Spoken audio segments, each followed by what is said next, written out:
Welcome to the Real Advisor Podcast. TRAP, TRAP.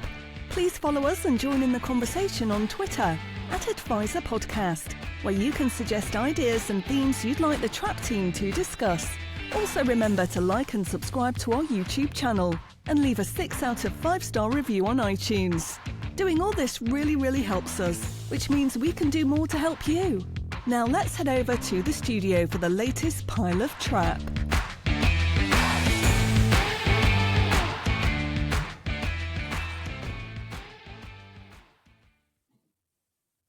Welcome back, dear Trappists, to what many people are calling episode 92 of the Real Advisor Podcast, TRAP Trap.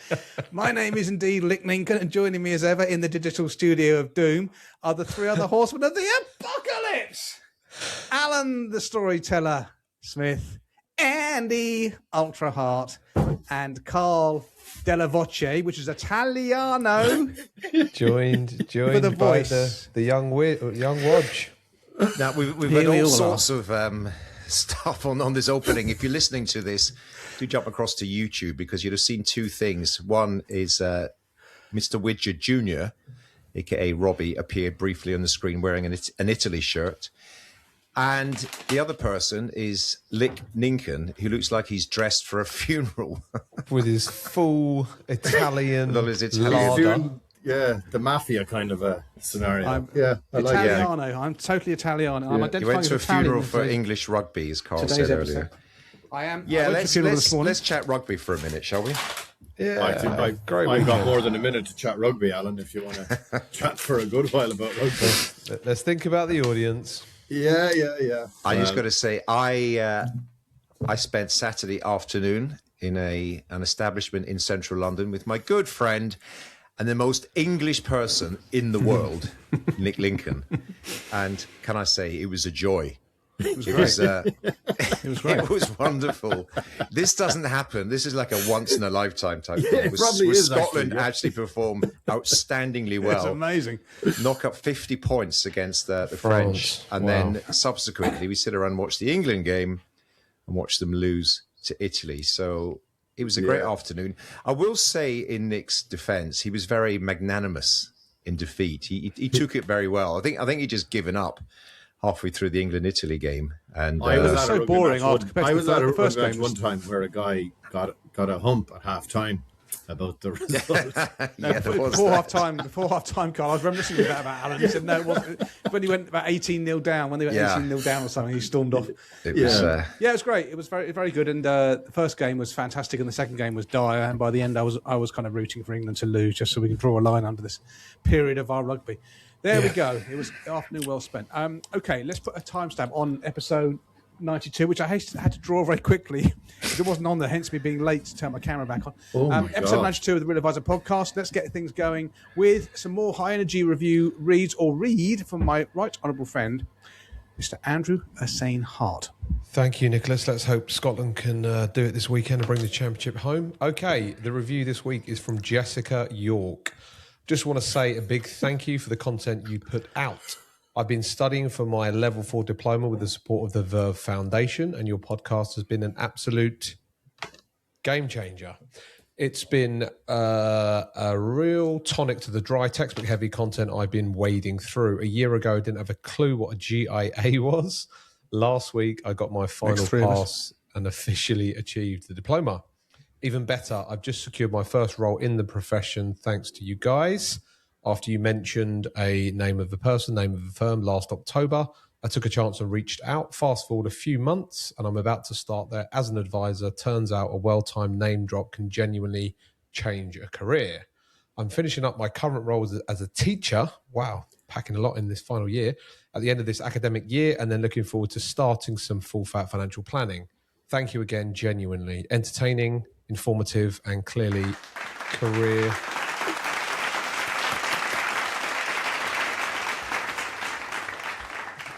altering. A solid 6 out of 5 stars from me. Best wishes, Jess. Back to you, Nicholas.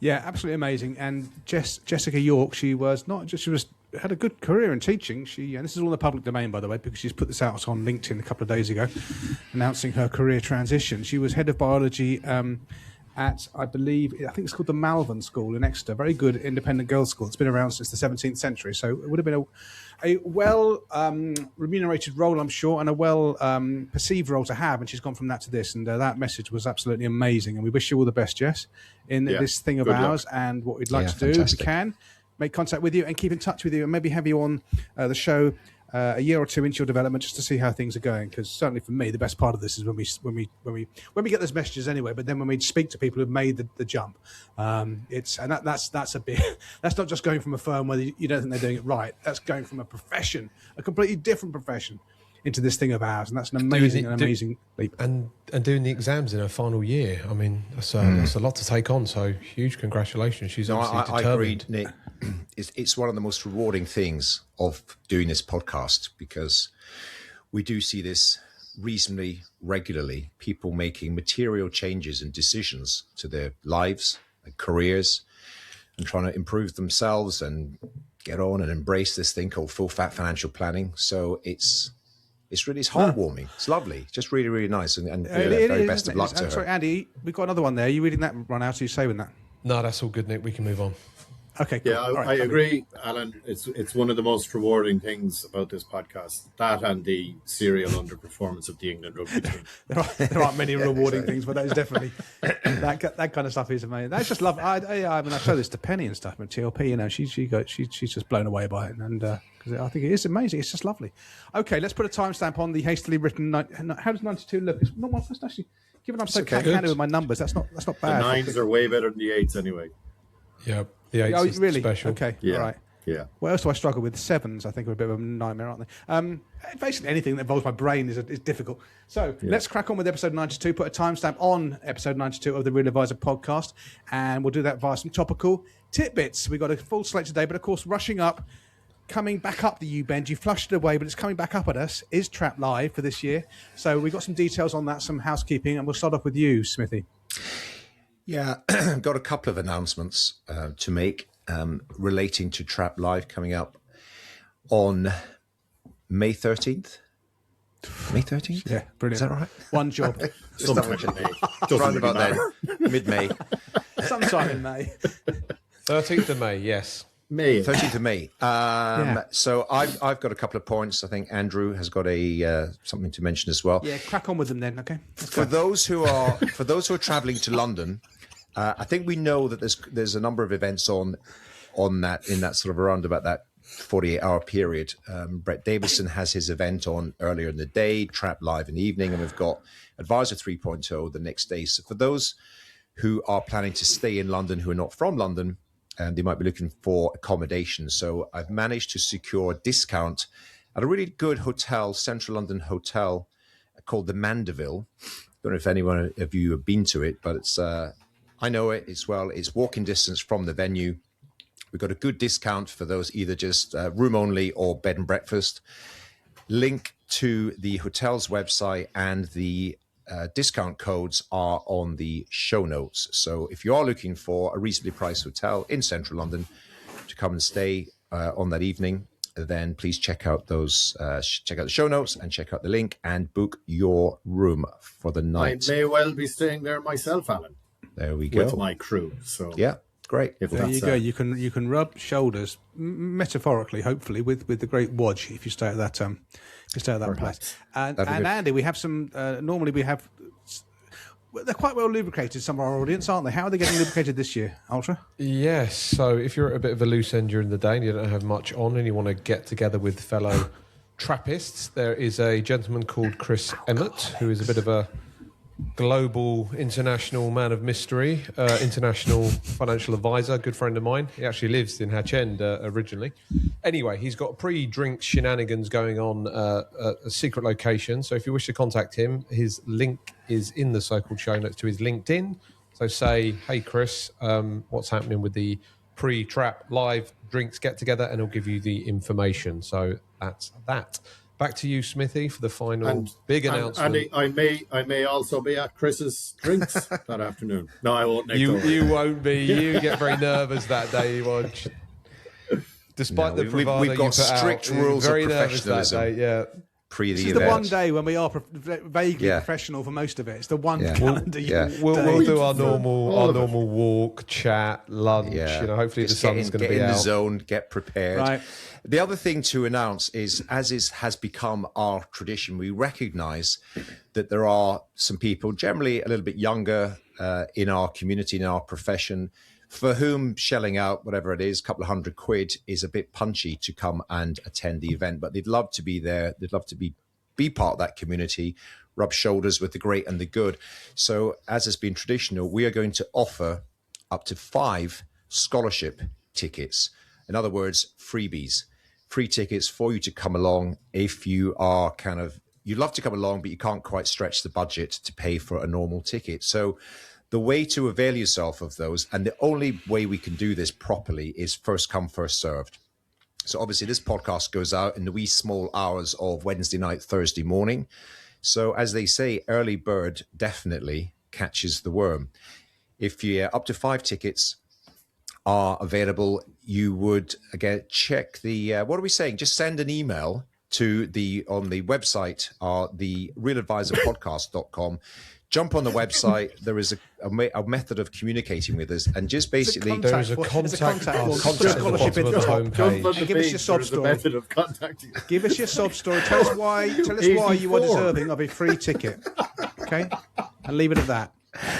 Oh, not as if we didn't rehearse this before we hit record. So anyway, get in touch with us. Tell us why. Tell us why we should give you a free ticket. And the first 5 who give us a compelling reason will avail themselves of a free ticket, and you can come along and meet us all on the day and on the evening. That's it for me for now. Brilliant, superb. Okay, we got track survey. Is that just No, in there? we'll do that later. I was going to carry that over, but now that you've mentioned it, he's mentioned it now. So take it offline, Smithy. What if it's not the slate? Take it off. We're going to send out a brief survey, so please make sure that you are registered to receive our emails. If you're not on our email list, you won't get this information. So get on everyone who's bought a ticket for Trap Live is on our list, but others who can't make it along, please do register to receive our communications and our emails. Again, go to that website, therealadvisor.com, and register to keep in touch with us, because we're going to send out a brief questionnaire survey just to learn a little bit more about what is on the minds of our beloved Trappists. So therealadvisorpodcast.com. What I said. No, you didn't. What did I say? Okay. Therealadvisor.com. Come on. Right. Christ on a bike. We should drink more. I think we'd be more professional. Actually, I think we'd be better. We're all doing this stone cold sober. It's complete and absolute shambles. Okay, right. Now we can actually get into topical tidbits. We're only 87 minutes into the show. And we're going to start off. Oh, Christ. All right, go on, Ultra. Okay, over to me. Right, so this is annual letters. I'm a bit of a fan of annual letters. Usually it's written by a thought leader, usually a CEO of a company. And when they start doing these letters, they then generally stick to them. I think the original person to put an annual letter out was Mr. Warren Buffett. I think he's been doing it since 1967. I've read the bulk of them, but the one that caught my eye last couple of weeks was the Collison brothers of Stripe. They do an annual letter. They've been doing it for a few years now, but I read the 2025 one, and also on their podcast, he read through it with adding a bit more colour to it. So sort of wider mention for annual letters. The other annual letter that I've read in entirety is the Jeff Bezos one for Amazon, which is superb. I mean, this is free thought leader content out there that you can consume, certainly if you're a voracious reader. So the ones that I'm aware of are Warren Buffett, Jeff Bezos, Jamie Dimon of JP Morgan puts out a great one, and Mr. Terry Smith of Fundsmith puts out one. More on him later. The one for Stripe is brilliant. It gives you a huge insight into the internet economy, which is the bulk of the economy really at the moment and growing. He talks about the pace of how quickly companies these days can hit 100 million annual recurring revenue, and they've got all the data, Stripe, because they work with all the biggest companies. He talks about companies now launching globally, not country by country. He's saying the companies that are the most curtailed by innovation are finance companies, oddly, because there's so much regulation around them. So if you're setting up for example, an Airbnb or something like that that's less heavily regulated, you can create a global product, a global company quite quickly. So it's my, as I say, brief mention about annual letters. I really enjoy them. The one that I read recently was the Stripe Brothers one. It sounds like you've maybe read it, Carl. Yeah, I actually watched it on YouTube, which is the way I recommend everyone does. And the fantastic thing for us, in fairness to these guys, is he mentions a few things about the infrastructure problems in Ireland. And I can't tell you how much that lands here, that people, that the government are taking, notice of what those Stripe boys are saying. So I love the fact that they're true to their Irish roots, but I also loved the way they spoke about how they deal with their own clients. Like their clients, and most of their new clients, he was saying, are early startups, and treating them really well and meeting them where they're at and that kind of stuff. So I thought, like you're saying, right, it's thought leadership about, how to build a business, how to grow a business, how to look after your customers. Yeah, I forgot to actually mention it, Andy. So thrilled you mentioned it. Really, really good stuff. And I could be getting the numbers slightly wrong, but Stripe have got a product. It's called Atlas or something, and it helps companies register new companies when they set them up. I think Stripe are responsible for 25% of new companies registering in Delaware at the moment. So they're doing some awesome stuff, Stripe. So yeah, there's a lot more to it than just a simple payment processor. I mean, I personally pay Stripe a lot of money every year, and I'm a tiny little company. So let alone the amount of money that company's raking in from all the enormous organisations that they're looking after. Smithy, any comments? A dinner party note. When my next dinner party with the conversation lags, I'll be sure to bring up the fact that Stripe are doing 25% of the corporations in Delaware, because that'll just go down like Get some more dinner party conversation. Let me get the Jesus flag. There we go. No, just to say that Carl is now only the third most successful man from Limerick. Yeah. They went to school, where my kids went to school. And my daughter Emma is still in school in Castletroy College, which is mental. Amazing. It is what it is. Yeah. Okay. Boys done good. Going back to Planet Earth. Storyteller. Oh, this is a corker. Well, this is it's a recurring theme, and it keeps coming up because the story evolves. We'll be aware, and I think we might be talking about this later, but we know the UK government, through the Mansion House presentation, wants to have UK pension funds allocate more to private funds, private companies, private equity. Private markets. Private markets. There was a press release put out very recently by an organisation called Pensions UK. Pensions UK are effectively a lobbying body on behalf of the pensions industry in the UK. And they're really pushing back on this. They're asking that the UK government rethinks because the Mansion House Accord was a voluntary commitment, but it's now going through the reading as a bill, and the government have kind of quite sneakily added a few more things to it after the speech by Rachel Reeves, which is to basically to say that these kind of outlines of how much should be allocated, 10% should be allocated to private markets. They're now saying that's a minimum, and the government would look to mandate higher amounts than that, and they want to bring it in sooner rather than later. So this Pensions UK have requested three critical safeguards, either to put a cap on it, so if you do want it, no more than 10%, can be mandated no more than that. They want a reduction. They want it to be phased in over a longer period of time, because the government wants to sort of rush this in pretty quickly. I think we've talked about this in the past. We know some of the reasons why government is trying to push this in. At a headline level, it looks quite attractive because it's a way for to encourage business growth, private market business growth in the UK. But they're going about it. We've all agreed, I think, they're going about it in the wrong way. Government have no authority or right, I don't think, to mandate private company pension allocations, which are made on behalf of their membership. But it looks like after this initial report has come out, the government are trying to push this bill through. It's currently going through its reading at the moment, and Pensions UK are pushing back on this, asking it for a rethink or for more time, because it doesn't land well with pension schemes in the UK. Yep. Yeah, I'm totally in agreement with you. It's a disaster. Yeah. Well, when this came out, I did say last year, that's a nice little pension fund you've got over there. It would be a shame if something happened to it, wouldn't it? I mean, they're just going to bully pension funds into doing something that's entirely wrong. Entirely wrong. There's a reason there's no investment in this country, and the politicians are the bloody reason. And here they are, leading us down a path. It won't work. It will not pan out well for anybody involved. Put it that way. Okay, presuming that we've got nothing else to say on that, Wodge. Yeah, good. A good article in The Currency by a guy called John Luby. John Luby writes really well. He's a really good writer, and I don't agree with everything that he says. So I'm always interested to see what he's saying. So he wrote this article, and I like the way he set it out, right? It's about risk aversion, right? So that we're all kind of risk averse and we're doing things that we shouldn't necessarily do with our investments, even though they're long term. It's a really great article. He calls out Daniel Kahneman, he quotes them.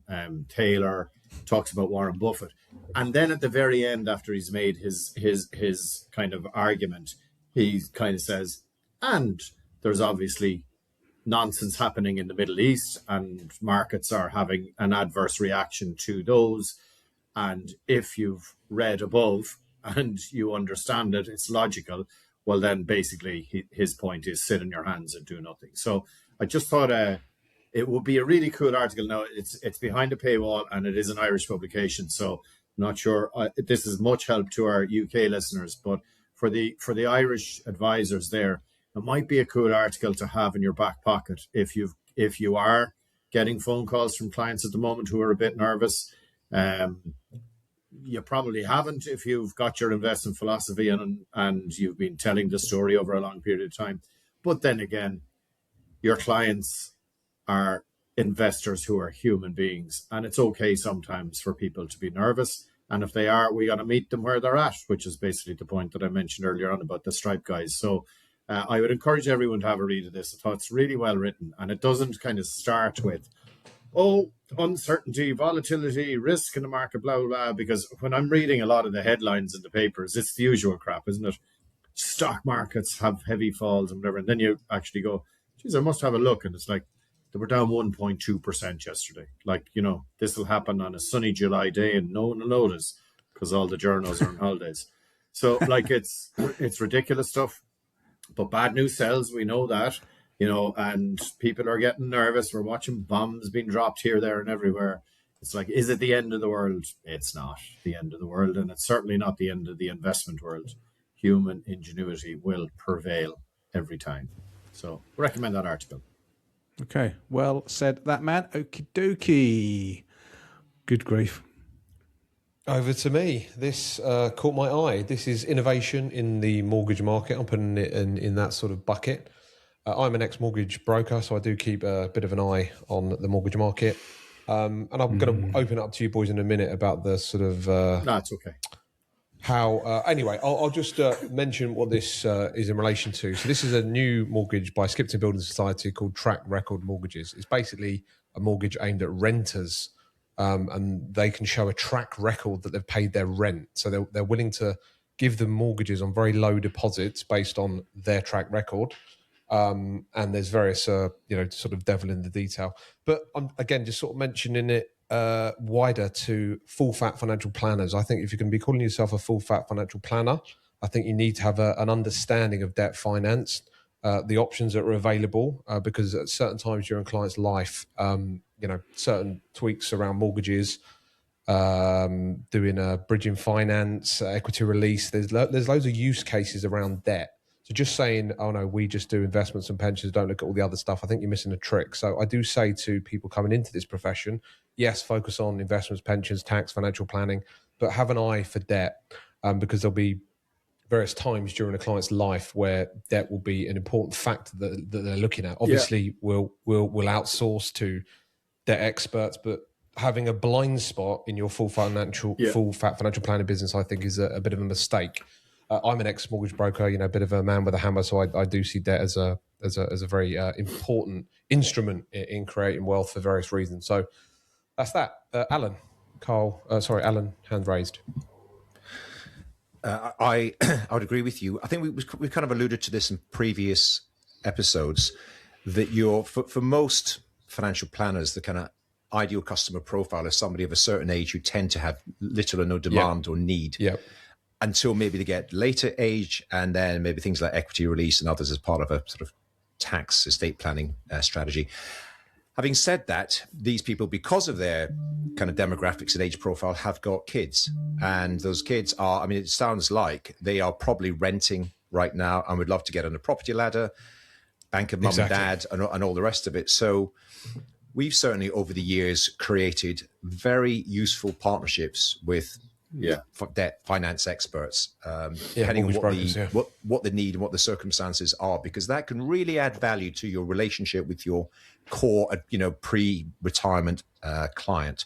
So strong case for, build your network. I've often said that the advisor's black book, all your contacts, all the people you know, that you don't use every day, but every now and again, someone says, do you know someone who could help with X? You say, yes, I've got somebody who's really good. You worked with a lot of our clients in the past.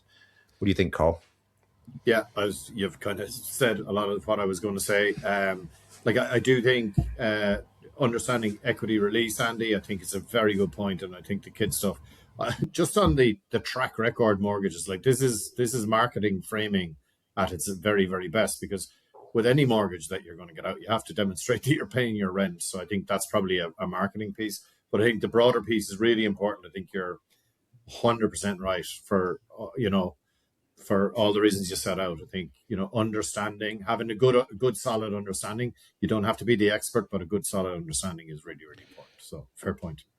Because even quite smart clients have got massive blind spot when it comes to mortgages. They don't even know basic things like they can take out a new product with the current lender. They say, oh, well, I've lost my job now. I can't get a new mortgage with a new lender. You say you can stay with the new one and take out a new rate. There's loads of just basic stuff they get wrong. So just be a bit more on the front foot with your clients that have debt as a full fat financial planner.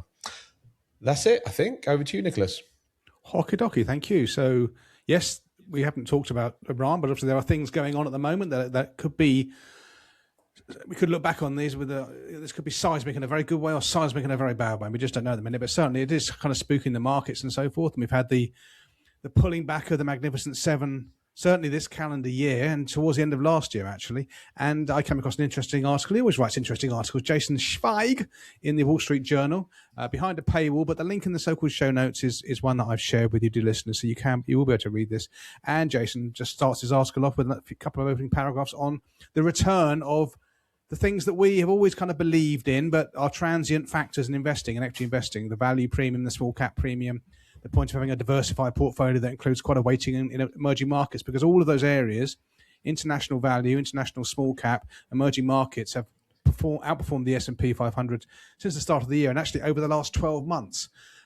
So who knows, will this be a permanent return to those factors having some so-called alpha over the normal market? I don't know, but certainly I know that from my clients' portfolios, they're doing just tremendously at the moment. And let's see if that comes back in, because we know that large cap growth has been the dominant story of the last 5-10 years, really. But these things do tend to come in cycles, and now more than ever, dear Trappists, and we'll come on to this with the meat and potatoes. If you're new to this thing of ours, the best favor you can do yourself is to make sure that you and your clients are in the most broadly diversified global equity portfolio you can find, and you're not taking bets, because bets in active management, they don't tend to pay off after a while. They might pay off for a little while. The bookie will come and get you in the end. The odds are always in their favor. They get the money, not you. So just a little article there, well worth reading, nicely written by Jason Zweig. I don't know if you guys have checked out your portfolios and seen how well they've stood up if you're using a certain provider that begins with D and ends in L.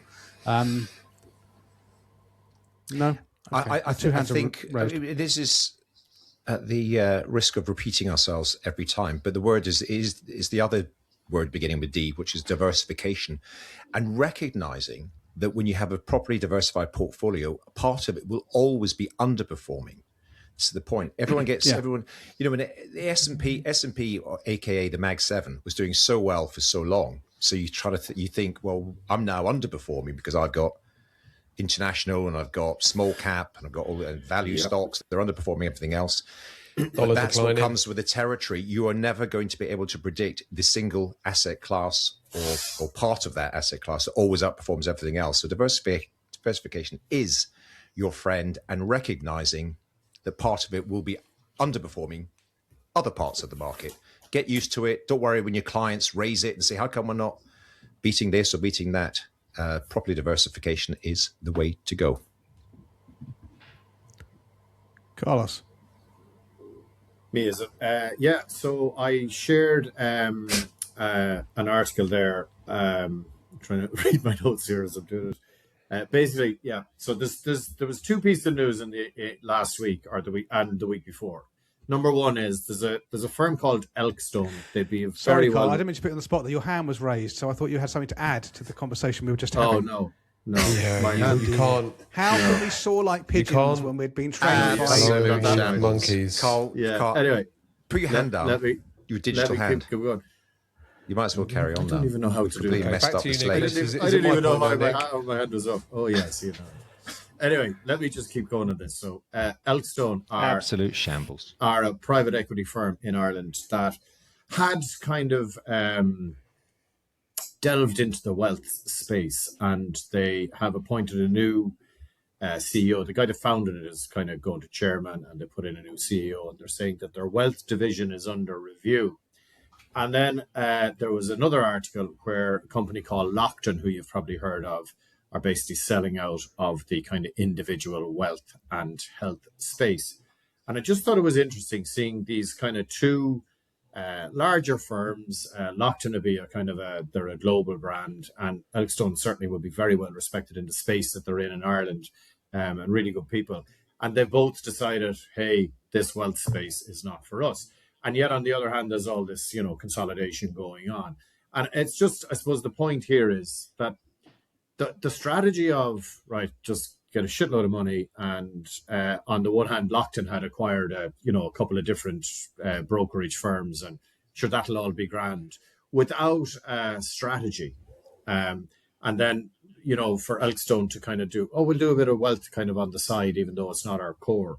It just doesn't work. And I know it's the first time in Ireland we've seen, kind of a pullback. You guys have seen we've spoken about it before, where firms would have gone into, spent many, many millions and then went, that's actually not for us, we're going to back out. Whereas in Ireland, all we've seen is the consolidation over the last few years, and we're pretty early stages, I would still say. But it's a cautionary tale for everyone in this space that, just because someone has a big wallet and sticking a load of firms together and hoping that it works. Our business is way more complex than that, and it's way more personal than that. And you got to think of two things. You got to think of, well, what's the service delivery to the client? And that's obviously the most important, because it has to be in the client's best interest, everything, and it has to be a coordinated approach. But also putting a lot of different people together now on the same team I'm hearing in some places is leading to some difficulty. So that culture strategy piece, as well as the service delivery, and then having an overall strategy and everyone in the, rowing in the same direction. It's not as easy as everyone thinks, and money just doesn't solve those problems. Yep. Well, I think this is a recurring thing, isn't it, where firms collide together, cultures collide. And, I mentioned that my son, he works for an IFA firm, and they've been bought out by one of the better-known consolidators, and they're just, it's not all sweetness and light at various levels, both for the the firm that the directors of the firm that have been bought out, but also for the staff that remain and adapt. You get told certain things, and I'm trying to hedge this carefully, but it's difficult. It's really, really difficult. And this thing of ours is so about the advice, about the end clients, and about the relationships. It's so about that. Was that you being diplomatic, Nicholas? Was that you being diplomatic? Yeah. But I guess in the two examples I've given that are in the news at the moment, both were the core business was not the wealth and financial planning, right? It was, in Lockton's case, it was employee benefits, pension schemes, right? And in Elkstone, it's private. And it's like, you can't do it. You can't do it successfully and scale it to a reasonable level if it's an afterthought. This is hard. This stuff is hard, and it's very hard to scale it to any sort of a decent level, and especially if you don't have both eyes on the ball and on the game you're playing. Just thought it was interesting. Yeah, look, Carl, I think you're spot on. You're right. These things are very cyclical. They grow. It's been the big play in the UK the last 10 years. which is M&A, private equity-backed M&A and roll-ups, buying up a bunch of different firms and trying to smash them all together. We've already talked about the numbers of breakaways now happening. All the young advisors who are sitting there saying, I don't love this new ownership, this new structure, new support that I'm getting. So you were seeing, and we know behind the scenes of quite a number. And I think we're having at least one or two of them coming on the podcast in the future. The new game in town, though, and it's a conversation in depth for another time, is this can continue, but with the new game, there's a really interesting white paper. I haven't put it in the links, but a paper written by my close personal friend, Dr. Alok Shukla, who's he runs an organization called Implement AI, and he's talking not necessarily wealth or financial planning, but professional services. Professional services being a $16 trillion industry, global management, consulting, accounting, legal, wealth, all those things, up for huge disruption. If you were starting a business from scratch today and implemented all these wonderful new exciting AI-enabled tools to sort of do all the donkey work and the grunt work, you could create quite a different business model with the advisors and the other members of the team really just managing client relationships. That paper is worth checking out. It's quite interesting as kind of almost M&A Mark II, because as you say with these examples in Ireland, it's no longer working just trying to put together mature firms with different cultures, different styles without a coherent strategy. I'll tell you what we'll do, Smithy, is we'll put it in the show notes. That sounds really interesting, rather than bring it up again in the future. So we'll try and insert that into the show notes. Nicholas. It's back to you, my friend. I've rejigged the slate. So now Vanguard Life Strategy Global, your episode by episode breaking down of this exciting breaking news. I know this is not going to move the dial much, is it? But this one almost passed me by. I don't know if you boys knew, but Vanguard Life Strategy have an amazing fund called the Life Strategy Fund. They're now introducing the Life Strategy Global range. The main thing being it is sort of more market cap, globally weighted. No, we haven't. We did it last episode. No, we haven't. So what they've done is they've got Vanguard Life Strategy funds. With your granddad. Going out for a beer with your granddad. It's what they've got. They've got two range of life strategy funds, Nick. They've got the ones that we know and we've spoken about them reducing the UK weighting in the normal life strategy funds. They've got a new range called Life Strategy Global. So but we did mention that, Andy. No. Did we? No, I don't think we did. We mentioned that the decline from of the UK equities. Yeah. So the standard life strategy range is going from 25% in UK equities down to 20%, and 35% in UK bonds down to 20% in UK bonds. They've got a new range, hence the new point, Nicholas, called Vanguard Life Strategy Global. We mentioned it last episode. Life Strategy and Global are both being charged at 0.2. We might have. Okay, well, I'm just reiterating it. Well, I'll just cut in there because, interestingly, the head of the Life Strategy range in Vanguard, Madison McCall, will be our guest on the next episode of Trap. All right, I need to say no more. They'll be able to fill us in. Which, of course, you guys know because I emailed you about that. But anyway. Sorry, I didn't know Madison's position, but okay, fine. So, and the feeds are coming down. So, all right, we'll move on. We'll hear full details all about the two different ranges sometime in the future. Back to you, Nicholas. Well, I have a point on this actually, which wasn't mentioned in the last episode. All everything else was. So this new the new 100% global equity fund, which is a global market cap weighted fund. Correct. It'll be, I don't know what the difference between that is going to be, and a Vanguard Global All Cap Tracker. So one or the other will have to go, I guess, because they're both going to be like exactly the same fund. But that's an arcane point. I think they'll stay there, Nicholas. That Vanguard main fund you mentioned is a pillar of my investment portfolio, my modern portfolio service. They'll keep the life strategy fund ranges. So they'll keep two life strategy ranges and that separate fund that you just mentioned. But we will find out more. Why don't I ask the person that's responsible for the life strategy? Exactly. In our next episode. As if they're going to know. Moving on. Catastrophic. Okay. Oh my God. 40 minutes in, and we've still got quite a bit to go. So another one of these stories. Yes, I'm certainly, and so is Andrew, and so is Alan to a degree. We're strong believers in Transact, and one of the reasons that we keep on going on about this, and this is a recurring story too. But this is a new tidbit. This cash retention skim thing. Rathbones in 2025 made 87 million quid from cash interest retention. Now those figures on their own, it sounds like a lot of money, but it's unless you can contextualize it in some way, it doesn't mean much. So their pre-tax profits last year were 153 million in 2025. So you could argue that half of their profits came from that cash retention. Now, to me, that just sticks in the craw. Rathbones has got an advice network called Vision with 140 advisors. Its advice network Vision had income last year of 58.2 million. So its cash retention is 150% higher, more income than its advice network. I don't know. The rates it offers. So if you keep more than £250,000 in cash in ISAs on their platform, they give you the paltry amount of 1.6% interest. It's 1.35% on balances less than that. And again, on Transact, it's comfortably more than that. And as Andy said before, and as I said before, the average portfolio amount on Transact in cash is around 6 to 7%. That covers Transact's platform costs if that is the average amount in cash, which is an amazing deal. Which is not, you can't get it on these platform comparison reports. You can't get it when you're doing your due diligence, which is the cheapest platform. And I don't know how we're going to get a grip on the FCA is talking about this more and more and more. Somehow, the fact if companies want to retain their interest from the cash, great, that's fine. But there's got to be a way that's factored in when we're doing product comparisons, and in a way that we can materially see it, so we can do a proper charge analysis. There you go. It's another story on that vein. Andrew. Yeah, interestingly, Rathbones apparently are coming to the Irish market. Well, there's strong rumours, at least, that is imminent. So, for all the advisors out there, go back to episode 92 and hear what Nick said. Yeah, and 91 and 90, and also Rathbones have their own bank as well. They're unusual. They actually can handle client money. So, again, I'm thinking there. Well, that's almost it's this integrated model conflict thing, isn't it? Anyway, Ultra, your hand's raised.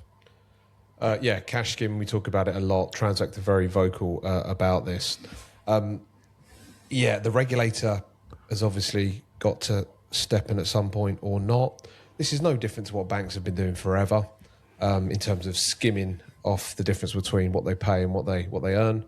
But obviously, I know they're not banks; they're platforms. And when cash was returning nothing, there was no issue. Now it's returning, a meaningful amount. It becomes more of an issue.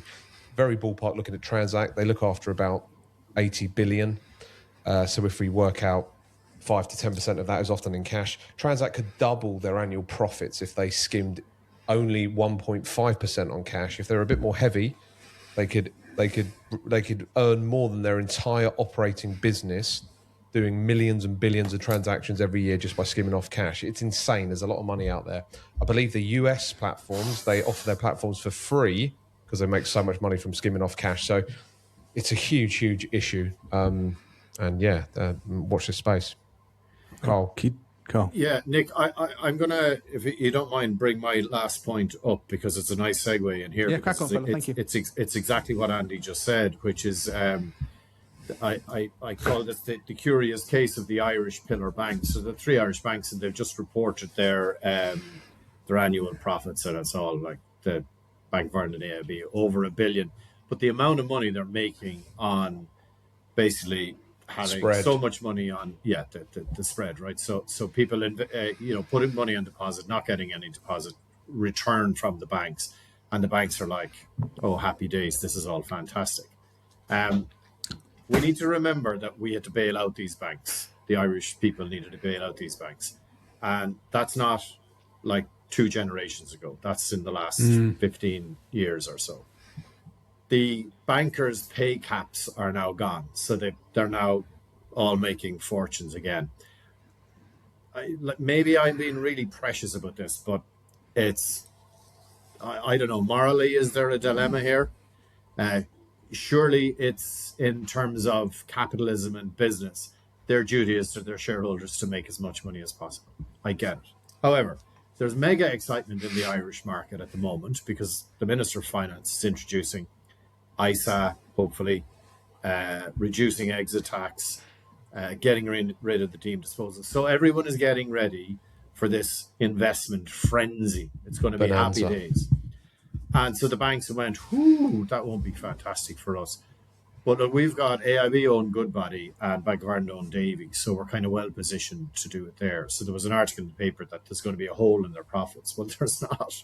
And they're saying, no, we'll just pick up that VR wealth management bodies, and why wouldn't they, right? And they also then have their direct sales through their banking channels as well. It's just there's something about it doesn't sit well with me.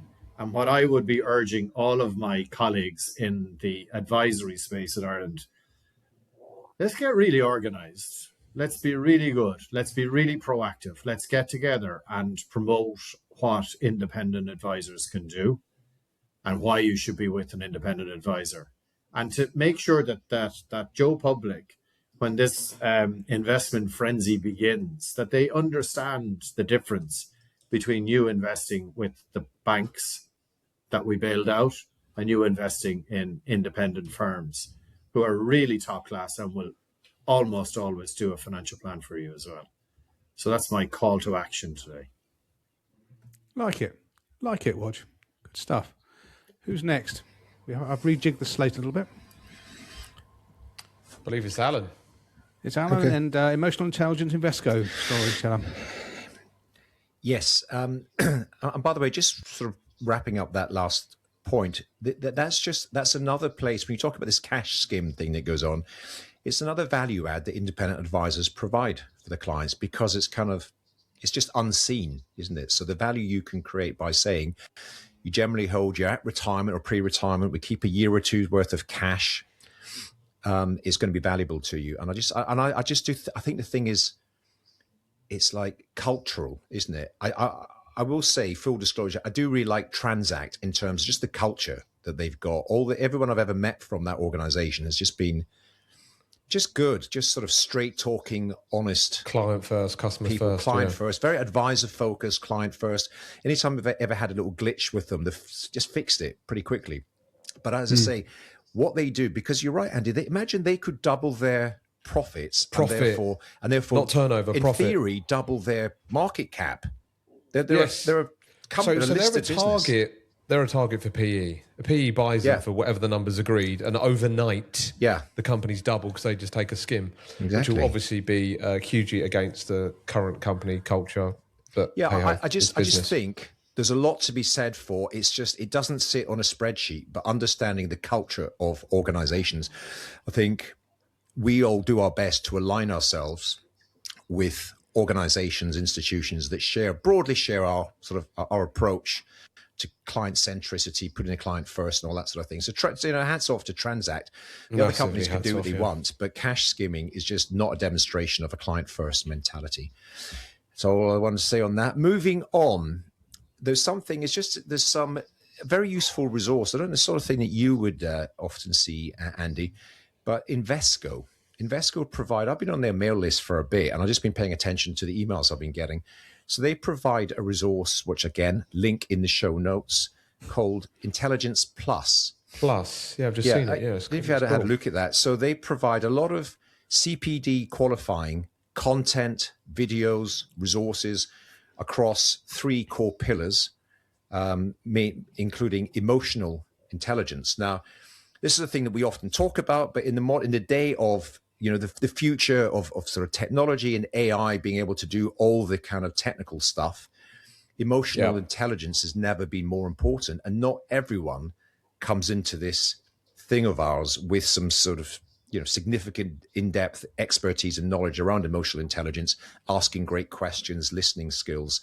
So there's a whole section on developing your emotional intelligence, and there's one on practice intelligence. So practice management, business building, referral strategies, winning clients, all that sort of thing. So I just think, it's just great to have additional resources that we can tap into, or the Trappists can tap into, in terms of downloads, videos. I've seen on here the one on emotional intelligence. I've seen the video is from Clive Woodward, last rugby World Cup winning coach on behalf of England. That seems a long time ago, boys. But anyway, he's talking about that.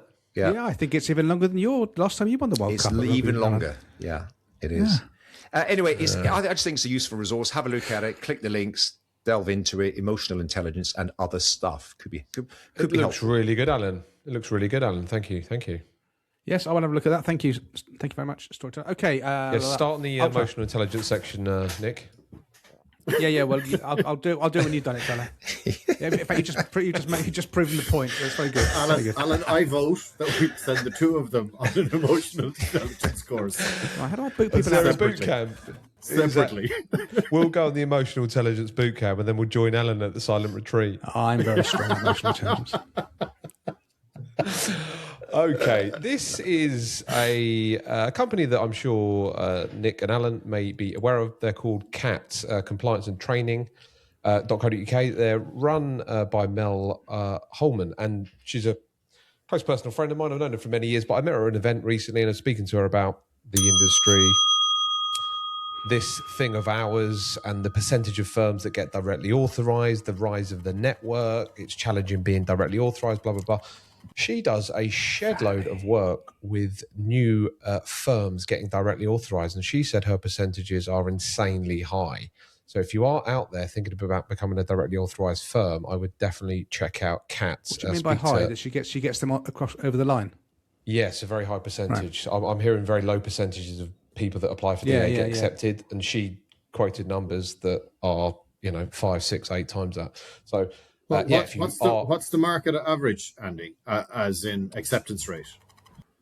Well, it used to be quite high. I think it used to be about, I can't remember when, me and Nick got directly authorised. I got directly authorised in 2017. There you go. Nick got directly authorised in 2008. I think in 2008 it was very much a formality. I had to go through a bit more rigmarole, jumping through hoops. Now I think it's a pretty, treacherous project.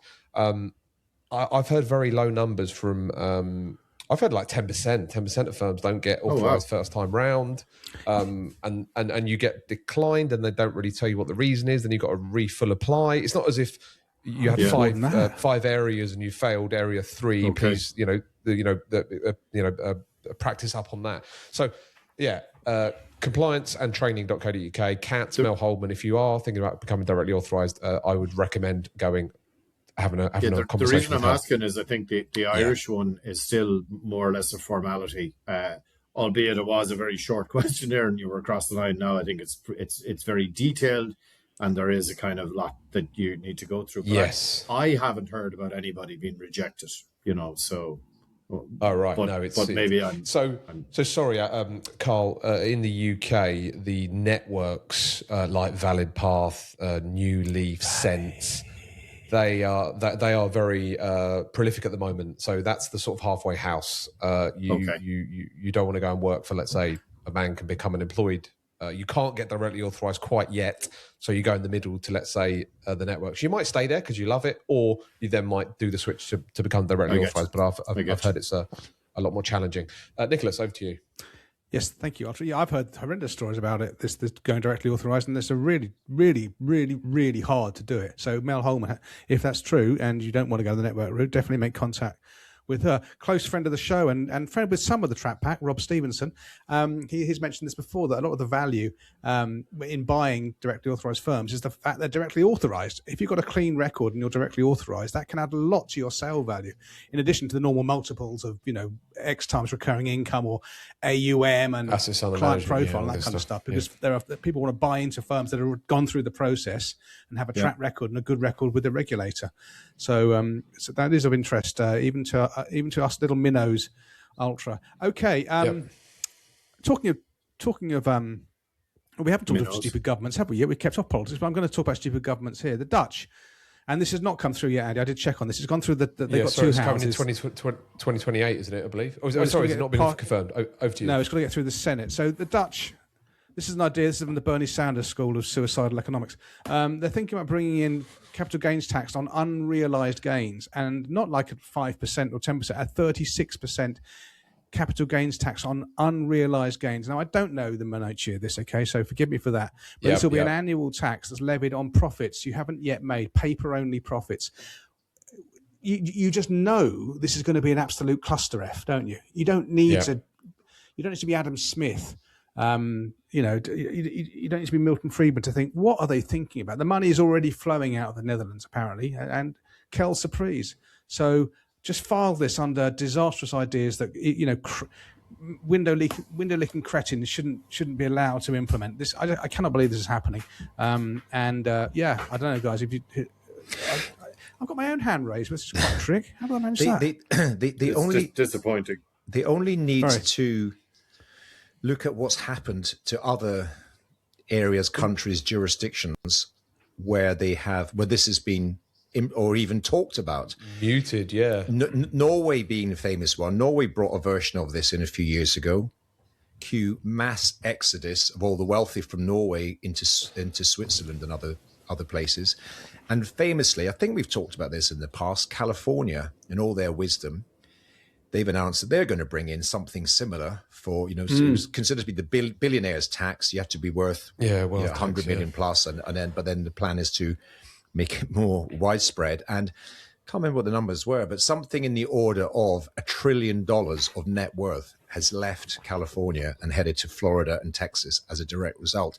You would think the Dutch, which by the way is the birthplace of modern capitalism, the original merchants and the Amsterdam Stock Exchange and what have you, you think they'd begin, you sort of understand what happened before when in other countries where they tried this. Everyone left and we actually took less tax. It's bizarre. Hopefully, I did read something that they're having to rethink it now because of all the pushback they've had, not only from the people in Holland, but other countries as well are saying this is it doesn't make any sense. So we shall see. Ultra. They've got a couple of exemptions. Founders holding 5% or more of companies are generally not affected. So if you own 4% of a large company, again, you're going to be hit by unrealized gains. What do they do in a declining year? Let's say, well, this is I was thinking, for 3 years it's going up, and then 1 year it goes down, and then everyone gets a rebate. They carry it forward to be used against future gains. They carry the loss forward? Yeah, to be used against future gains. That's the plan. I love that. But I think they're going to have to rethink it. It wasn't due, as you say, to come in until 28, so I think they've got time to go sort of back to the drawing board and think it through again. Interesting. Great. Anyway, it's only around the corner from us, isn't it, really? So let's hope that doesn't come across the channel because we've got enough problems in this country with having that crap on our plate. All right, we're on the final 57 minutes. I think we've made it to the very last topical tidbit, and Mr. Magpie is hovering around his language learning models. No. That I've just posted the link to that white paper that I mentioned before, as Andy asked me to do. So we've already talked about this, but the link to, if anyone wants to read that paper, which is just about the kind of the new growth model for M&A, etc. That was it. So I think we're done now, Nicholas. Brilliant. Very good. I like that. Very good. Okay, well, let's move on to what many people call the meat and potatoes of the Real Advisor podcast, episode 92 of the Real Advisor podcast. Just a reminder, tickets are selling fast for the Trap Live show on let's go for the 13th, just stick a pin in the calendar and hope it's the right day. May the 13th, the Real Advisor podcast. We are running low on tickets, unbelievably. We've got these 5 scholarship tickets to give away as well. So don't miss out. Come along. It's absolutely great. Okay, meat and potatoes. Well, this is going to be a contentious one for a number of reasons. A, because some people think it's boring and the argument's already settled. And B, because some people on one side of the camp are very passionate and other people on the other side of the camp are very passionate. But I think it's time to give active management the big heave-ho and a complete shoeing. We've kind of talked around how we all have evidence-based investment philosophies running through our businesses. That's all 4 of us, and many trappists do as well. We've never really gone to town on active management and given it the damn good shoeing that it deserves. And I think it does deserve a damn good shoeing. So the most recent one of example of this, of course, is Andy's. He met him once in the street and gave him his card, so I can't call him a friend. Terry Smith of Fundment, who I like as a person. I think we said that on the show before. Just to clarify, not Fundment. Fun Smith. Yeah, sorry, Fun Smith. Sorry, Laurie. Fun Smith Equity Fund, which for years was an absolute, just a hot, it was just a hot fund to be in. Did really, really well, and like a lot of active fund management and lots of active fund managers, after a while, the mojo kind of rubs off, and the mojo has rubbed off Terry Smith. For quite a long time now, and his performance figures aren't looking that strong. But of course, he comes from a long lineage of active fund managers who lose their magic, and then you're stuck in this quandary of, okay, well, he was really, really good, and now he's been really quite bad for quite a long period of time. what do you do? Do you twist or fold? Do you stick with him and hope it'll come back, or do you look for another fund manager? And this is one of the problems with active fund management, that the performance doesn't seem to be persistent over long periods of time. There are examples of that disprove that, and I'll come on to that in a minute. And if they do lose their mojo, what do you do? Do you just wait around? So the fund that I like to use, and I use it a lot, my money's in it, my clients' money. This is not advice if you're Joe Public, but I do lean heavily on the Dimensional World Equity Fund, but other very good global tracker funds are available. Has beaten Fundsmith now over 1 year, 3 year, 5 years, and 7 years. Not over 10 years, granted. Okay, 10 years is when he was hot and all the money was piling in. Well, the money was piling in 5 to 10 years ago. But over the last 7 years, that fund has underperformed. Terry Smith's fund has underperformed the Global Equity Fund. And you're just thinking, what do? You got Cathy Wood, the famous example, the ARC Fund, which reached peak popularity around February 2021. That's when the money absolutely flowed in. And since then has seen a 55% decline in its unit price. And this is the trouble with active fund management. You get a reputation, you do really well, people pile in right at the top. The hot money goes in, and then the actual return investors get is very, very unlike the return the fund generates on its fund fact sheets when you look at it, because the hot money piles in and the performance goes off. There have been examples of active fund management in the past that's really worked. Anthony Bolton, okay, he ran the UK Special Situations Fund, the Fidelity UK Special Situations Fund from 1979. I don't know when he finished it, but yeah, he ran it, I think, for at least 20 years. And he had an outstanding long-term track record. But again, even with him, if you pass down how he got his returns, he was a UK mid and small cap value investor. Okay, so he had the sort of dimensional tilt, but with the active fund management costs. And for large periods of time, he underperformed the UK market. But to his credit, he didn't change his philosophy when the markets weren't going against him, and he stuck to it. And the value small cap premium came through for him and his investors. But he's a rare example. And then he left the UK Special Situations Fund to launch a Fidelity China Opportunities Fund, and it tanked because he didn't know what he was doing. It was out of his market area of expertise. Other ones, Neil Woodford joined Perpetual as it was in 1988, UK Equity Income Fund, brilliant for a number of years until it suddenly wasn't. And then we all know what happened when he left Invesco Perpetual as it was then to set up his own company. Hubris, arrogance, I am God, didn't listen to the custodians of the fund who were trying to say to him, you're in these highly liquid, tiny stocks. What if there is a run? And lo and behold, there was a run. And there still is a run. They're still trying, I think, to unwind the Woodford funds. I just think it's enough. And enough is enough of this nonsense. I think if you're doing full fat financial planning, you're carrying enough on your shoulders without having to worry about what your fund manager's doing or not doing, whether they're going to maintain that performance. Why would you not? Somebody give me a bloody good argument as to why you wouldn't just buy global capitalism and walk away. I don't understand it. I think you're making a rod for your back if you're a younger Trappist. And we've all been down this road, by the way. So we're all converts, okay? And I've said this a million times. All four of us have gone from active fund management, fund picking, to being whatever phrase you want to call it, tracker, passive, informed, passive, index, whatever. Investing. We've all gone down that route. And I don't know anybody who's ever gone back. I don't know a single bloody person. And if that's not screaming a message to you, I don't know what is. I think you're just going to have a way happier life as an advisor. You're going to have way happier clients because you're not having stupid meetings about fund managers. And there's no value in that. You might think it's valuable. You might like your free lunch that you get in some swanky Mayfair office with these people. But the customer pays, right? Where are the customers' yachts? There are you could reel this stuff off. And I'm close to thinking now that if you're doing this thing of ours, you're doing full fat financial planning and you're still using active fund management, it's borderline negligent.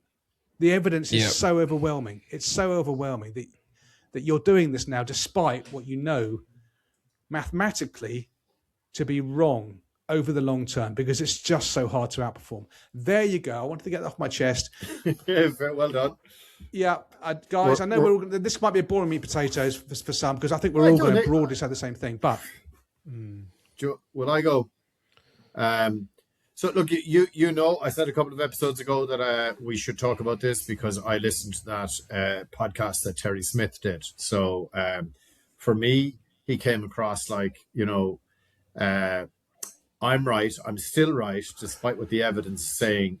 And it's just that the market is wrong at the moment. And anyone who doubts me, well, it's kind of, you're a bit of a fool. So I've done a lot of reading around this in the last little while.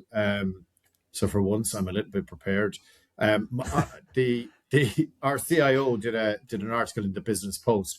Why bother searching for the new Warren Buffett? And it's about this whole debunking the myth of star fund managers. But there's lots of other stuff that I would urge anyone who's either sitting on the fence or very strongly on one side. And then I will give maybe a little bit like Nick, that in the fairness of balance, maybe talk about one or two examples that I think of, on the active side have outperformed. So I think everyone should download the Morningstar Mind the Gap 2025 report, right? So when you mentioned the Dalbar study, everyone, and when you're our age, everyone knows the Dalbar study, and the active people go, for this reason, that's a load of shite. And you're like, oh, okay, well, download the Mind the Gap 2025, right? It's the Morningstar report. It's very comprehensive. There is loads and loads of information. The investors get 1.2% less than what the funds do. But there is loads of other stuff about whether you're invested in active funds or passive funds. And the best investor returns come from investors who are invested in what we would call, broadly speaking, an all-in-one kind of allocation fund. So whether that's a 10,000 stocks, you might have some bonds in there, whatever, right? Like the World Allocation Funds from Dimensional, like the Vanguard Life Strategies, right? Those investors typically get better returns. Read the report yourself and then decide, is there enough evidence in here for me to continue on the active way?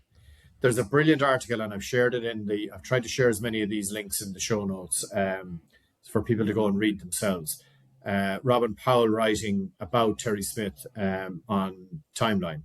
And Terry Smith outperformed in 9 of his first 11 years. And then it went absolutely pear-shaped, right? And this is typical as to what happens with star fund managers. And I also included an article from wealthadvisor.com. And wait till you hear this stat.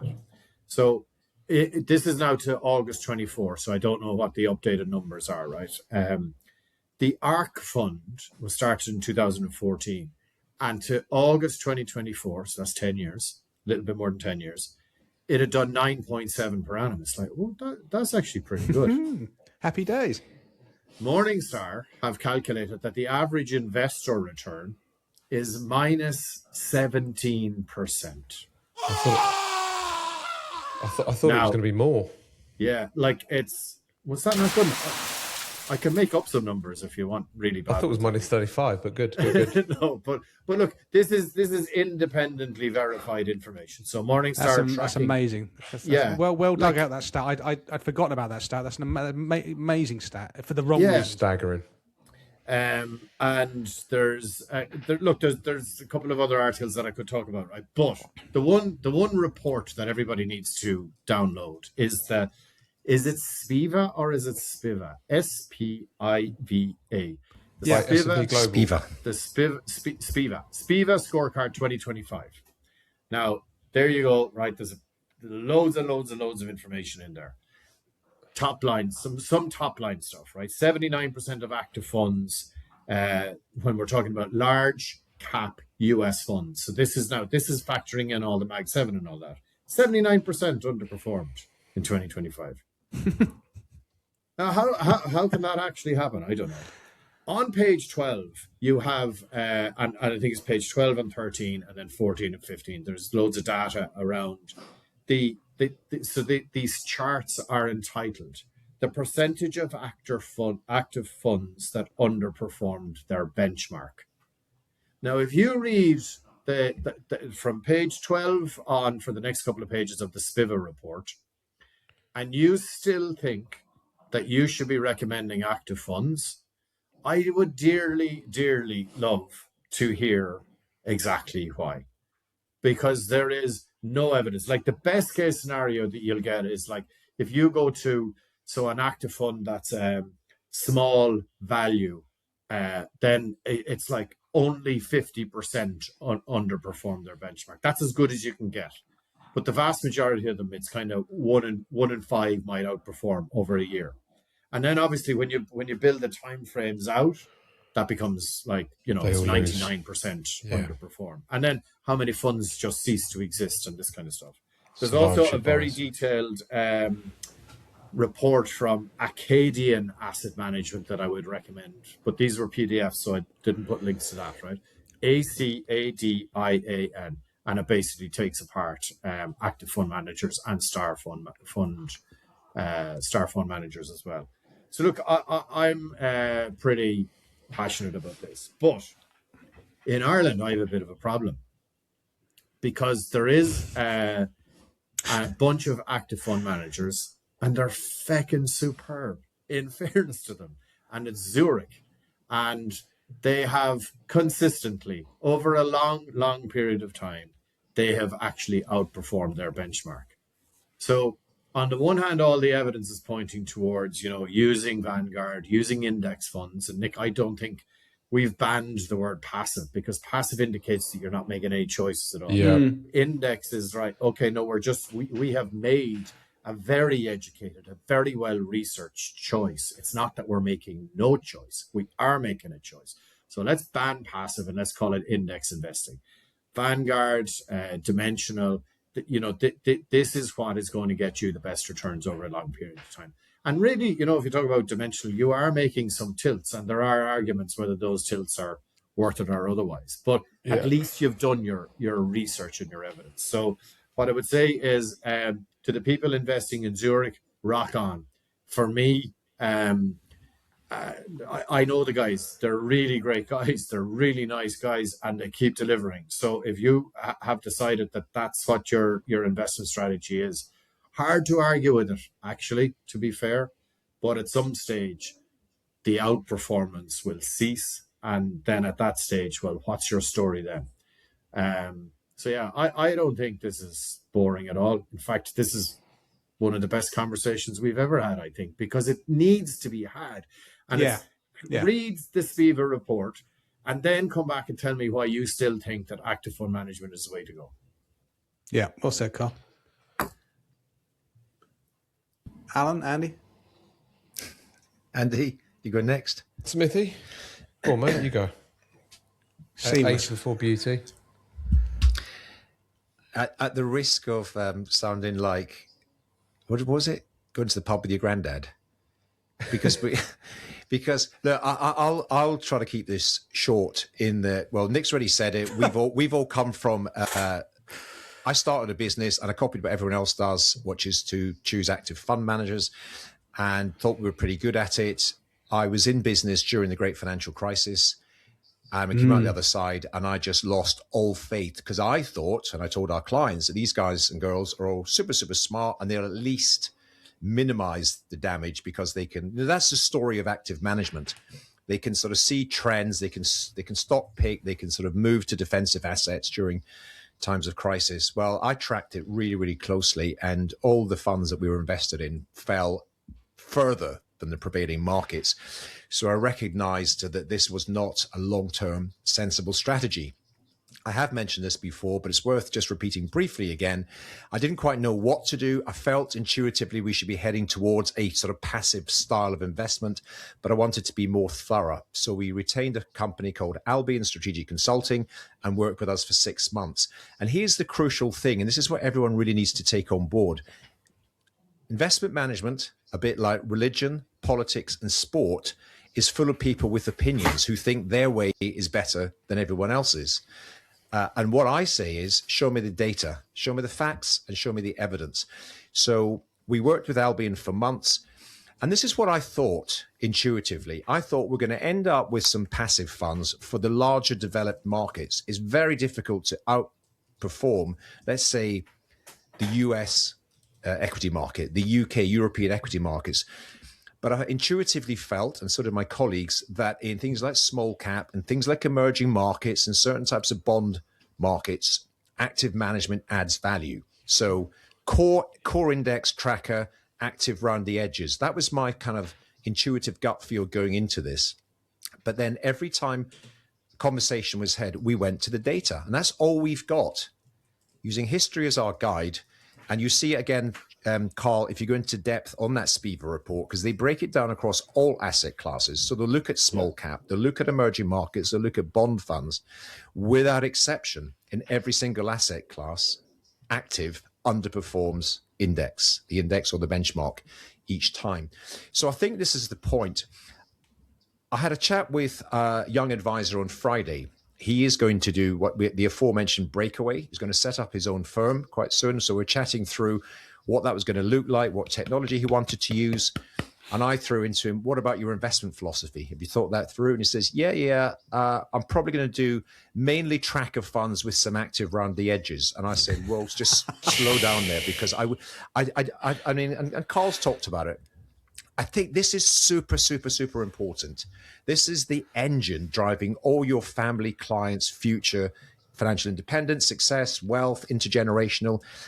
Understanding and optimizing the engine is vital. And if you're going to do that as a throwaway, I think I'll chuck in a bit of that.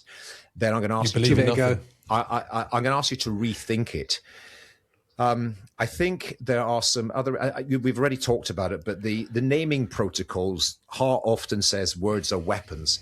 Calling it tracker is wrong. We use the phrase systematic. It is a systematic approach. Clients like systematic. They don't love slavishly tracking an index. And to be clear, it's difficult, if not impossible, to be a tracker, because someone's got to decide asset allocation, asset mix. We mentioned dimensional. I think dimensional far from a tracker fund. They're sort of quasi-active in the way that they screen out large parts of the market, and particularly their trading philosophy. So I think we need to recognize the real value is in structure, planning, project management, relationship management. We simply want to build the most efficient, reliable, predictable, transparent engine to power that. And we've all arrived, and funnily enough, all four of us, and many, many others, hundreds, thousands of others, have arrived at the same place. The four of us have arrived independently. In fact, the reason we probably met up in the first place was at numerous various conferences and things where this stuff was getting talked about. But we didn't collaborate in advance of that. We all arrived at, because I think all of us are curious and thoughtful, and we leave no stone unturned in trying to find the very, very, very best solution for our clients. And anyone's listening to this is kind of on the fence or hasn't really got an embedded philosophy. I think it's the number one thing you should be doing this year. There is no shortage of resources. I strongly recommend reaching out to Dimensional Fund Advisors. And if you haven't been on it, go on their Foundations course. They don't pitch their funds. They help educate people on the basics of investment backed by data and facts. I think Vanguard have got a similar program, you reach out to one or both of them, ask to enroll in their next program, and simply educate yourself. Learn about all these things, learn the facts, learn the data, and then go back to your office and ideally either build your own, I think it was, as we've all done, or outsource it to them or Timeline or Vanguard or Dimensional. There are some beautiful kind of made for you solutions now which embrace all this philosophy. So I think it's super important, and I think people should pay more attention to it. And I think based on the facts and the evidence, you will eventually arrive at the same or similar philosophy that we all embrace. Over to you, Nick. And one of the interesting side effects is if you're not in active management, you've got loads more time, not just as an advisor, but as a fund group. So active fund groups, right, they're always justifying their performance or relative underperformance, or they're showing off their staff fund managers, and it is these awful lunches and all this kind of crud and just awful, just rubbish coming out of them. Well, Vanguard and Dimensional being two massive examples of what we call the systematic, evidence-based, what have you. They don't do that. They don't have to justify anything to anybody ever. So they've got a lot more bandwidth to do other stuff for advisors. And so it's interesting that Vanguard and Dimensional are two of the best brands, I think, for doing stuff about behavioral coaching, about advisor alpha, about how to communicate with clients, value-added stuff that is nothing to do with a fund performance, because they've got the resource and the scope to do it. And their subtle message from that is, it'll look after itself. We don't need to talk to you about it, right? Do we? Right? We're simpatico. Yeah. We're not going to condescend to you and pretend that what we've got here is something better than, because you kind of internalized that years ago, and it's kind of done and dusted. But we're going to give this other stuff to you that you just don't get from other fund groups. I know you mentioned Invesco, who are an active fund group, and that emotional intelligence program does look quite interesting, but that's an outlier. That's an outlier from the active. Most of them just want to talk to you about their star fund managers and not talk to you about why they've shuttered down that fund that was fourth quartile for 25 consecutive years, which is what happens. I think that's worth expanding upon just for a second, Nick, in that both the Dimensional and Vanguard, and there are some others, they produce a lot of support and resource around what we call the real chat. Their view is that the investment conversation, that battle's been won. Is plumbing. It's back-end plumbing. It's back-end plumbing. So we've got that. Whether you choose one or both of those type of organizations, that's it. Now, we don't really need to discuss it too much. In other words, we don't have to spend days or go to conferences or lunches where they're justifying the funds. Both those companies, I think, and I'll share my own experience in my firm, they have been outstanding in terms of delivering practice management resources, referral strategies to win new clients, attracting and retaining employees. Connecting you with other great business owners and other great planners. They're what do they call it? The kind of network groups that they set up, and you get together with others, and they bring people study groups. They bring people across from the US and other really smart people. I'd rather spend time with them and learn from those sort of people than the latest fund conversation or why this next fund we're about to launch is going to be better than others. So I think practice management is really, really helpful once you've sort of arrived at your investment solution. What do you think, Mr. Hart? Okay, a few points. In the aforementioned Mr. Terry Smith latest newsletter, he mentions about passive and active and the change of money moving more from active to passive. I believe it breached it, as in passive was 51% and active was 49% around about early 2024. Now we currently sit at 53% of the money in passive and 47% of the money in active. This is US data, but that's where the lumpy stuff comes from. I would say close to 100% of younger advisors listening to us, building their own businesses, close to 100% will choose asset class investing, index investing.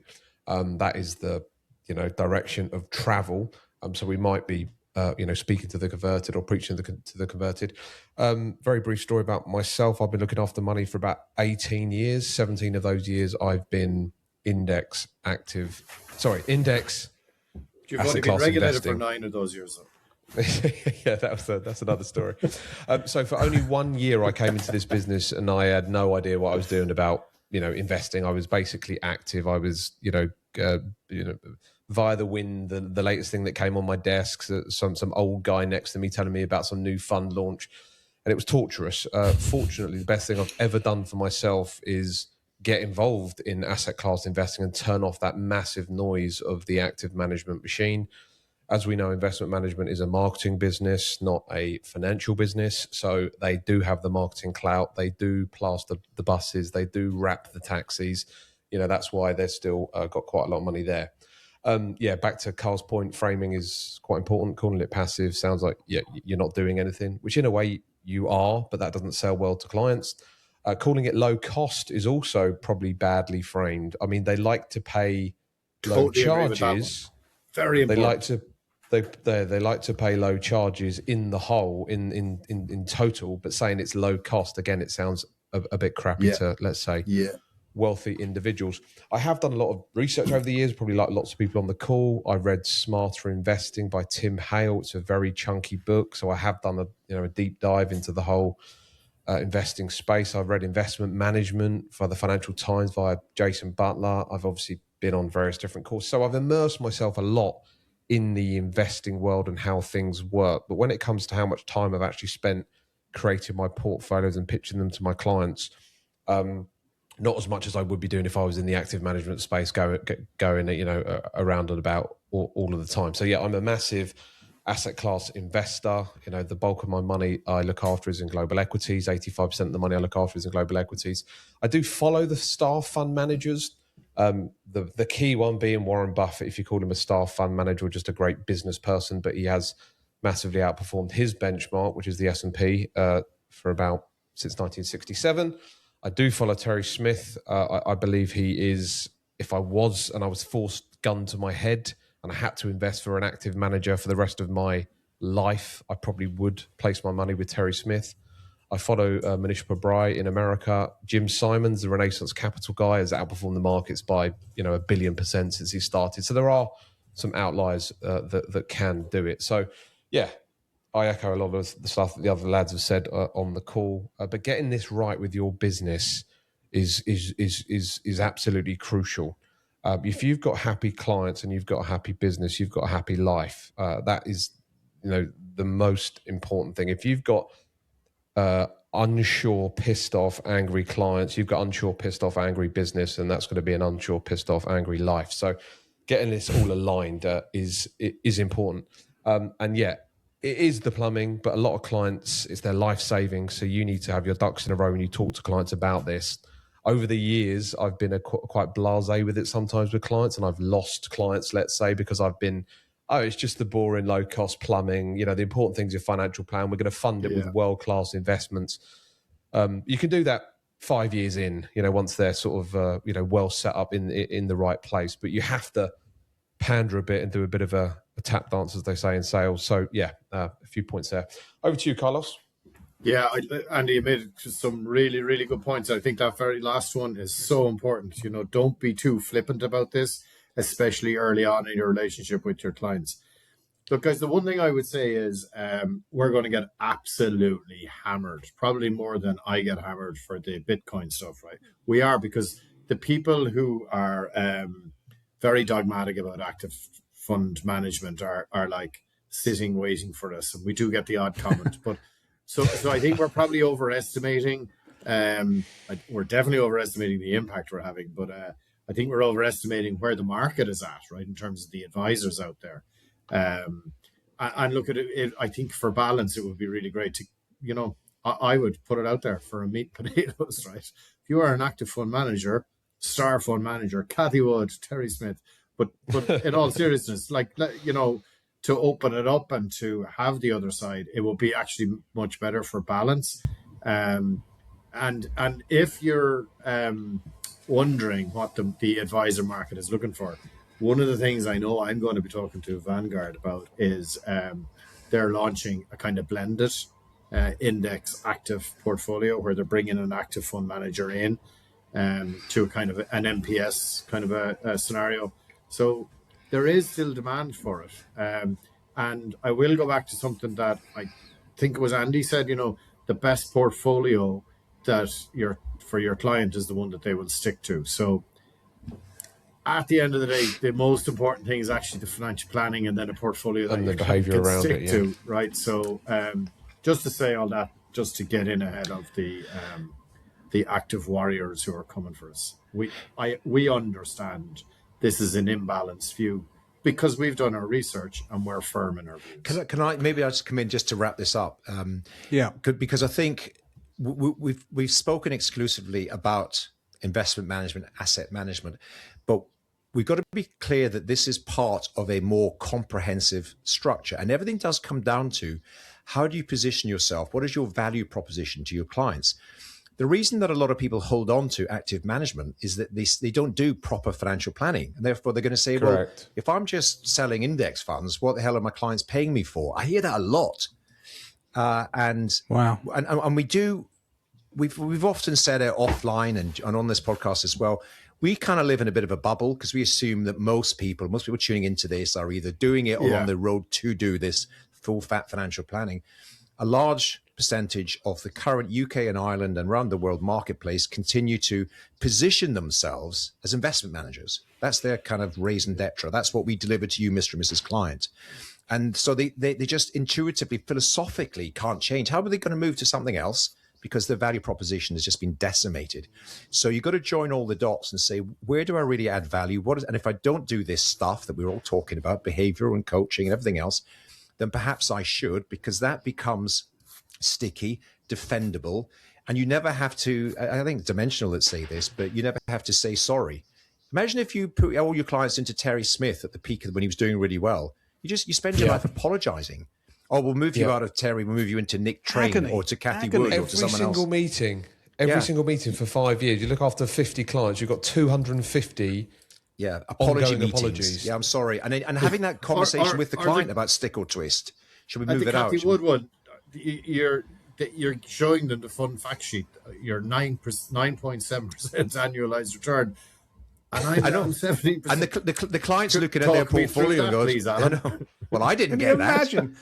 No, exactly. Can you imagine? I think it's just really important. Returns. It's really important for advisors to be able to piece all this together as part of a big kind of like a business jigsaw puzzle.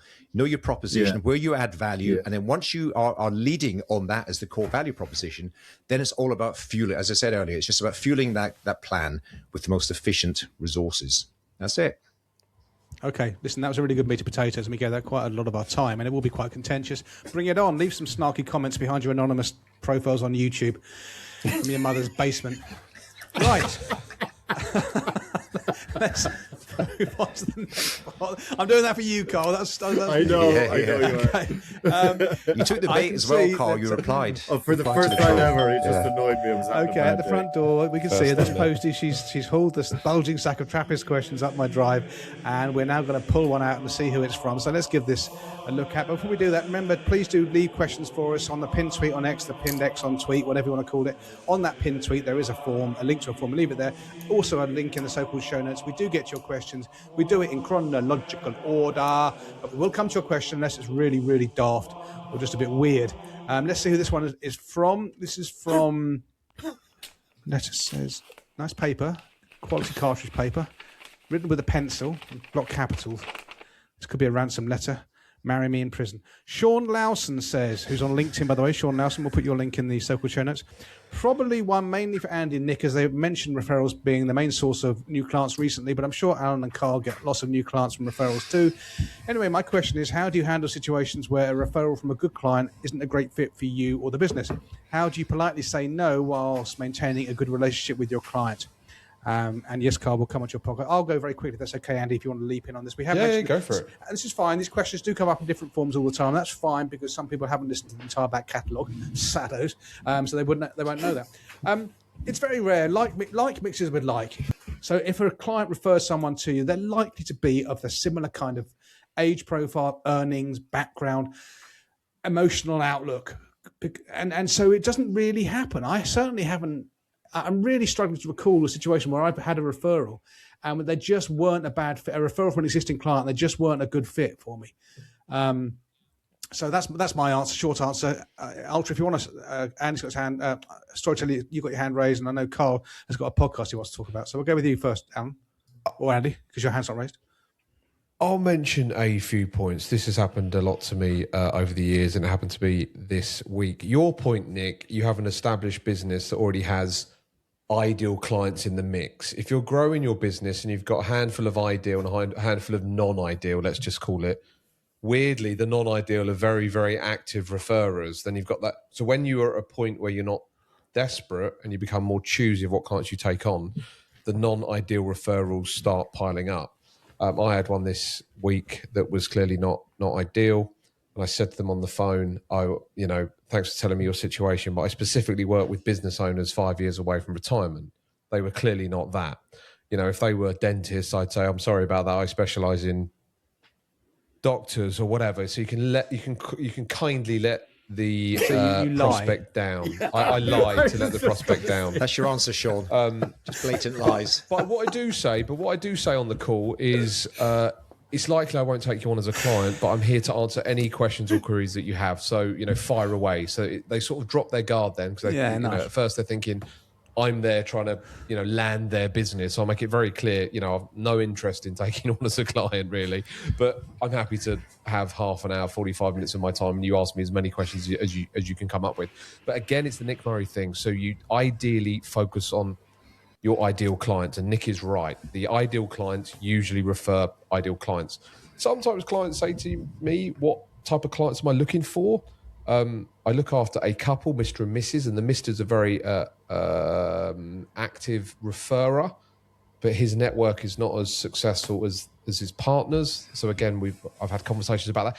You just got to navigate it, with a lot of common sense and just do your best, but let them down kindly, and if you want to embrace the niche method I mentioned, then you can do that. Over to you, Alan. I think. I'm just going to say that what you said is spot on. Always be there. I'm there to help. give you advice, give you directions, and I'll point you in the right direction. Because you might just want, I mean, linking it back to our last conversation, open an ISA, use Vanguard. This is not advice, but it will get you started. It's another thing, again, thinking about younger advisors. It is very difficult when you're early in your journey to decline potential clients, despite the fact they're not an ideal fit. So it depends on the level of not ideal. Are they just a bit outside your core ideal client, or are they like a million miles outside? But I would say, as much as it's tempting to sort of, I'll give it a go, you know, the classic, the client he lives in Costa Rica and he's got funds in Switzerland and some, you know, we've seen them all before, and you think, well, I'll give it a go. Do not give it a go. It's not fair on you and it's not fair on the client. So you politely decline, you help them as best you can, you point them in the right direction. If you know an advisor who specializes in that sort of thing that they're in, you could refer on to a specialist. That's what we do. That's what we continue to do. Any thoughts, Carl? Thank you. Or no? Just very briefly, there's Kitsis and Carl did a podcast on this exact topic, and it's 35 or 40 minutes long, so it's not that long, and they explore lots of different ways of doing it, because I guess everyone will come up with their own ways of dealing with this. So I would be listening to that. Yeah. Just to throw back a little bit on that, obviously Kitsis and Carl Richards, I mean, they've not been in the chair for a while, you know, so it's quite theory based, I'm assuming. Okay, as in their knacks. I'll let them know that you think that about them. Okay, thank you. They're very famous consultants. They're good knacks. Feeling they're kind of probably, you know, fairly well respected in the business. Yeah, no, they very much look, are. I'll check it out. Okay, cool stuff. All right, thank you. Well, I hope that gives you something to think about, Sean, as you make your journey through this wonderful, wonderful thing of ours. So, listen, Christ, 1 hour 36. Shoot me. Let's move on to the next part of the show, which many people do indeed call Culture Corner.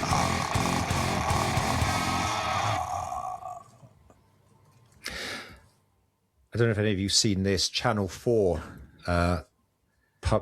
produced a program called Dirty Business. It's just interesting. The UK, since the privatization of the water industry in the UK, I recognise that it's a kind of dramatization, but I'm sure it can't be untrue, because it can't go public with it. But I tell you what, it pisses you off. It makes you, you know, it's kind of some of the stuff that's going, you know, having clean, fresh water, I think, is a basic expectation in any sort of modern society. And the way that's happened, and all the sort of cost cutting that's been done because this has been privatized. You know, I am a big believer in free markets and what have you, but I think in certain core areas, we might need to have some rules and guidance about it, because it's quite shocking, that program. And I'm not trying to join the dots between that and private equity backed deals going on in financial services, but it's definitely well worth watching. It's a well produced and sort of semi dramatized program. So it's called Dirty Business. I've got the link there. It's on Channel 4. Thank you very much. Mine is the Lex Friedman podcast, which I dip into very, very occasionally. I probably listen to 1 or 2 shows a year. I do find him annoyingly ponderous, even at 25 times speed. But his guest recently is a guy called Rick Beato, and if you've got any ounce of musicality in your bones, you will probably know of Rick Beato. And even if you don't, but you like music in general, you might well know Rick Beato's YouTube channel. He's got a fantastically successful YouTube channel in which he breaks down popular pop songs and rock songs of the last 40 years. He plays guitar. He shows you how the songs are constructed. He'll show you what amps were used. He often gets big guests on, like Dave Gilmour, Pink Floyd, that kind of thing, for interviews. But just passionate about, you know, modern music. And Lex Friedman is a kind of musician on the side, and he actually gets quite engaged for once and doesn't ponder on too much. And then about 2/3 of the way through the show, they talk about the effect of AI on music, and that's quite interesting as well. As you might imagine, Rick Beato is not a massive fan of that, as he comes from this sort of organic, create it yourself.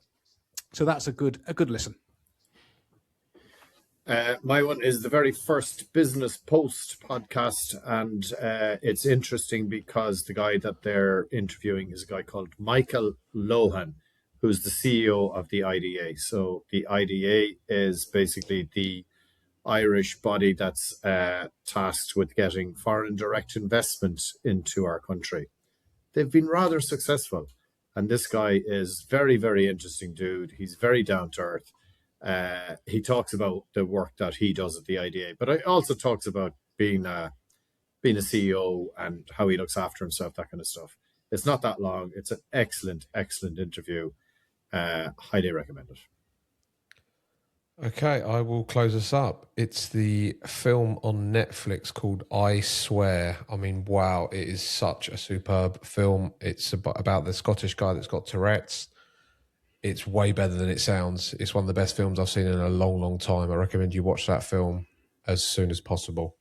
Back to you, Nicholas. Okay, there we go. I'm trying not to... Yes, God...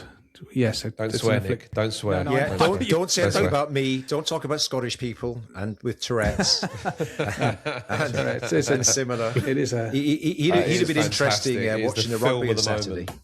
Watching someone with Tourette's watching Scotland win. All right.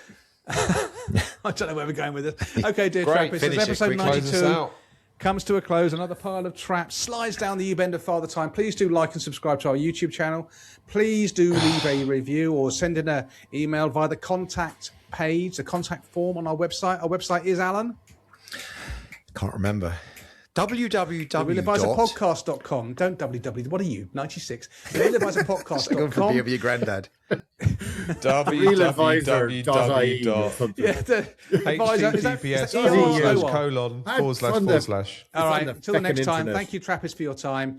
And we'll see you on the other side. Take care out there. And Trap Live is coming up. Get your bloody ticket. Come on. 2 months now. Thank you. Goodbye.